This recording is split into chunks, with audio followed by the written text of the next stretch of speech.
প্রথমবারের মতো নারী এশিয়ান কাপে অংশগ্রহণ নিশ্চিত করেছে বাংলাদেশ নারী ফুটবল দল। কোয়ালিফায়ার পর্বে তারা ছিল গ্রুপ সিতে। প্রতিপক্ষ ছিল মায়ানমার, বাহরাইন ও তুর্কমেনিস্তান এবং এই তিন প্রতিপক্ষের মধ্যে প্রথম দুই ম্যাচে বড় ব্যবধানে জিতে এশিয়ান কাপের মূল পর্বের টিকিট নিশ্চিত করে ঋতুপর্ণা চাকমারা। প্রথম ম্যাচে বাহরাইনের বিপক্ষে ৭-০ ব্যবধানে জিতে টুর্নামেন্ট শুরু করে বাংলাদেশ। এরপর দ্বিতীয় এবং সবচেয়ে গুরুত্বপূর্ণ ম্যাচ ছিল স্বাগতিক মায়ানমারের বিপক্ষে। সেখানে দুর্দান্ত পারফরমেন্সে ২-১ গোলের ব্যবধানে জয় তুলে নেয় বাংলাদেশ, যা নিশ্চিত করে তাদের মূল পর্বের জায়গা। এ যেন শুধু জয় নয়, বরং একটি দেশের ফুটবল ইতিহাসের নতুন অধ্যায়ের সূচনা। ২০২৬ সালের নারী এশিয়ান কাপে মোট ১২টি দল অংশগ্রহণ করবে। এর মধ্যে ৪টি দল সরাসরি খেলবে। তার মধ্যে টুর্নামেন্টের আয়োজক হিসেবে অস্ট্রেলিয়া এবং গতবারের চ্যাম্পিয়ন হিসেবে সরাসরি খেলবে চায়না এবং গতবারের রানার আপ হিসেবে দক্ষিণ কোরিয়া ও তৃতীয় স্থান অধিকারী দল হিসেবে জাপান খেলবে সরাসরি। বাকি ৮টি দল এসেছে কোয়ালিফায়ার থেকে, যাদের মধ্যে একটি হলো বাংলাদেশ।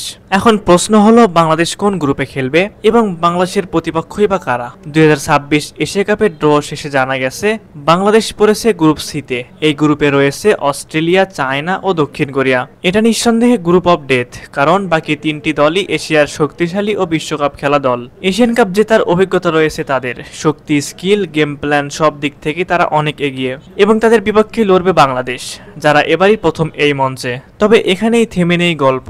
এই ম্যাচগুলো হবে বাংলাদেশের মেয়েদের জন্য এক অমূল্য অভিজ্ঞতার জায়গা। এটাই তো উন্নতির পথ। কঠিন প্রতিপক্ষের বিপক্ষে খেলে নিজেদের ভুল থেকে শিখে তারা নিজেদের তৈরি করতে পারবে আগামীর জন্য। এই সুযোগটা শুধু এশিয়ান কাপে অংশ নেওয়ার নয়, বরং এটা হতে পারে বিশ্বকাপে খেলার চাবিকাঠিও। ২০২৭ সালের নারী ফিফা বিশ্বকাপের টিকিট নিশ্চিত করার জন্য এএফসি এশিয়ান কাপ হবে বড় মঞ্চ। যারা এই টুর্নামেন্টে ভালো করবে তাদের জন্য সুযোগ থাকবে বিশ্বকাপে জায়গা করে নেয়ার। শেষ কথা হলো, এই এশিয়ান কাপ তাই শুধু একটি টুর্নামেন্ট নয়, এটা ভবিষ্যতের সম্ভাবনার এক বিশাল মঞ্চ।